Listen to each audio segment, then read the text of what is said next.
What's going on, everyone? Welcome back to an episode of Finding the Fantastic. It's that time where we talk about social and emotional intelligence. It's that time where we talk about how we feel towards ourselves, how we feel towards others. Basically, valuing ourselves, giving ourselves meaning, and then finding a way to as well value others and give other people meaning. Because in society right now, we are dealing with the highest rates of suicide ever, right? We are dealing with people who don't feel valuable, people who feel pointless all the time. And we have these constructs set up where in every relationship, it seems like there is a person who, one, does not value the person who they're in authority over, or doesn't know how to value the person who they're in authority over. Or you have someone who thinks they know best for someone who they claim to love, and then they act on it when the reality is they're doing more harm than good. So we talk about all that, right? And we try to navigate it and figure it out. We just be really honest and transparent. And I just want to start this video out by saying, right now, if you feel pointless, right now, if you feel meaningless, or if you feel hated, or if you feel devalued, any of it, if you're having thoughts that you don't matter, if you are having thoughts that you are damned to hell, you are whatever it is, that you're disgusting, that you're vile, if you're having any of those thoughts, I'm here to tell you right now, they are not true. Nothing about any of the things I just mentioned are true. Nothing about any negative thoughts are true. I watched the Disney movie Luca, and one of the things they said, which was my favorite thing, was there was a little voice inside Alberto's head and inside Luca's head telling them all the negative things, all the bad things that could happen and might happen. And they said, "Silenzio, Bruno." Silence, Bruno. Those voices must be silent. And if you're struggling with those voices right now, and you don't think anybody loves you or anybody cares or anybody thinks you're valuable, whether it's from your religion, whether it's from your sexual orientation, whether it's from your politics, whether it's from mistakes in your past, I'm here to tell you, you are loved and you are valuable and you are worth it. And I know I'm not the only one who believes this, but if you need to hear it from a human being right now, hear it from me and know it and rest in it and know you have a friend in me. Know you have a confidant in me. Know that I am your safe space. Reach out to me, please. I'm there for you, okay?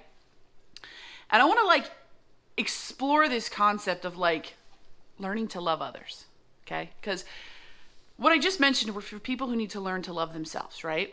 They are having these thoughts, these negative thoughts. And we talk about that a lot, how to deal with yourself and navigate your own emotional intelligence, right?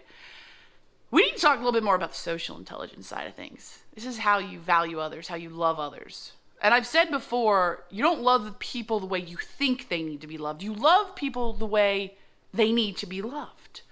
So if an Italian cold cut is your favorite thing in the entire world, all the meats, all of it, right?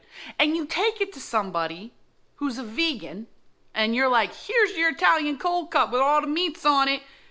I just made your life better. I just loved you. And they go, thanks, but I'm not going to eat this. And then you get offended because you loved them, right? Did you really love them or did you love yourself? Did you just do something that made you feel good? You didn't love them. If you loved them, you'd learn about them, right? If you loved them, you knew they were vegan or this or that. Or if when they said, I'm vegan, I won't eat this meat, you didn't know it. You go, I'm so sorry. I just want to make sure you feel loved. What can I do to you? What can I do for you to make you feel loved, right?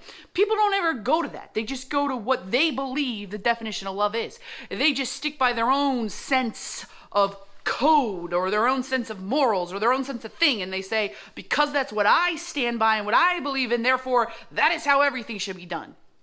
And through that, they actually kill and hate a lot of people. I want to read you guys a quote from one of my favorite people, mentors, just person I looked up to so much, Mr. Rogers. A lot of people find his show creepy. It was the 70s, man, okay? I feel like everything in the 70s was a little creepy. But I got a book, and I recommend everybody get it. This book is awesome by Mr. Rogers, just like all of his quotes. The basis of everything he does is in love. Like, everything he does, absolutely in love. And I think he was an awesome man. But he talks a lot about love, obviously, and one of these quotes is, love isn't a state of perfect caring. It is an active noun like struggle. To love someone is to strive to accept that person exactly the way they are, right here and right now. I think that is so profound because a lot of people think love is to feel good about yourself whilst doing for someone else to make them feel good. That's what they think love is. That is what the entire society has made us believe romantic relationships are, and relationships where you help and volunteer. It's all about how I feel good by making others feel good.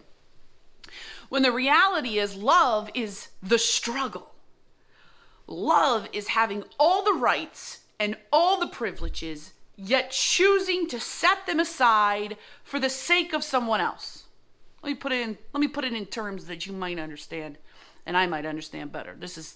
I came to that bigger conclusion. But love is you being 100% right in an argument, okay? So love is you arguing that an orange tastes like an orange, not an apple. And somebody's saying that an orange tastes like an apple, and you're saying an orange tastes like an orange, right? You're right. An orange does taste like an orange because it's an orange. But you notice the person you're talking to is getting really upset. They don't feel heard. You guys are starting to get into a debate, right? And for the moment, you look at them and you stop and you realize you're not loving that person. You might be right in your orange tastes like an orange argument, but you're not loving that person. So instead of that desire to prove yourself right because you believe you are right, you set it aside. You go through the struggle of moving it aside, and you look at the person and you find a way to love them. Really? Well, tell me more why you think the apple tastes like an orange or the orange tastes like an apple. Tell me more about that. Okay, cool. I hear your points. I'm not saying you agree with him, but I'm saying you set aside your rights, you set aside your privileges, and you struggle. And then you love the person. And guess what? By doing that, you're going to create more meaningful relationships with people, a deeper connection with people, and you're going to change the world. Okay? And I'm not saying you're going to be miserable all the time. The act of love becomes easier as you practice it. It is a practiced thing, right? The act becomes easier, but there's going to be harder times than others. You want to go to eat Italian, and your significant other wants Chinese for the 20th time in a row. It is your turn to have Italian. But you give up your right. It's your turn. You give it up for sake of loving the other person. Now, the catch. Everybody's going to go, Colleen, well, that's miserable. You got to take care of yourself. Yes, we talk about taking care of ourselves in other podcasts. This one is about the person, right? This is about the act of the other person. Your significant other should die to themselves and eat the Italian, right? That's how this works. It's hard being the one to struggle and to love. It's hard being the one to give up to love. But unless somebody starts to do it, guess what? We're doomed as a society. Unless someone starts to put aside these rights and privileges for the sake of loving someone else, we're not going to get there, right? Another quote by Mr. Rogers is, deep within us, no matter who we are, there lives a feeling of wanting to be lovable, of wanting to be the kind of person that no one others like to be with. Nope, scratch that, reverse it.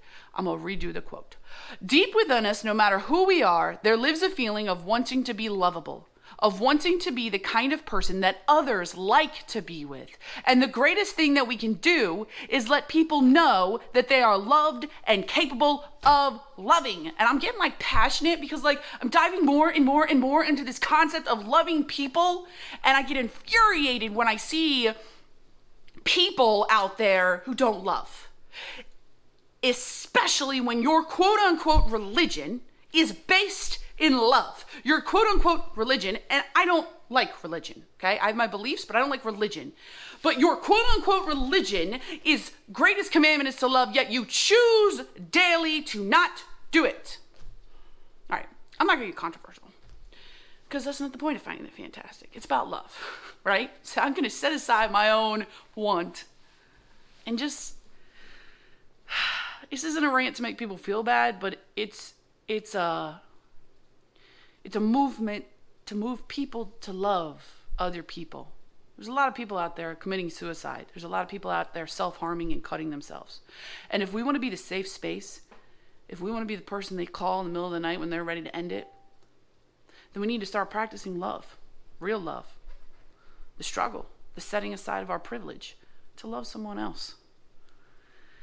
This is all we got. This is a long podcast. I gotta go. That's it. If you like what you heard, please share it. Please share it. I'd love to. If you know of anybody who, companies who would like someone to come out and speak to them, I'd love to have the opportunity. Schools, things like that. I would love the opportunity. So with that, I gotta go. Bye.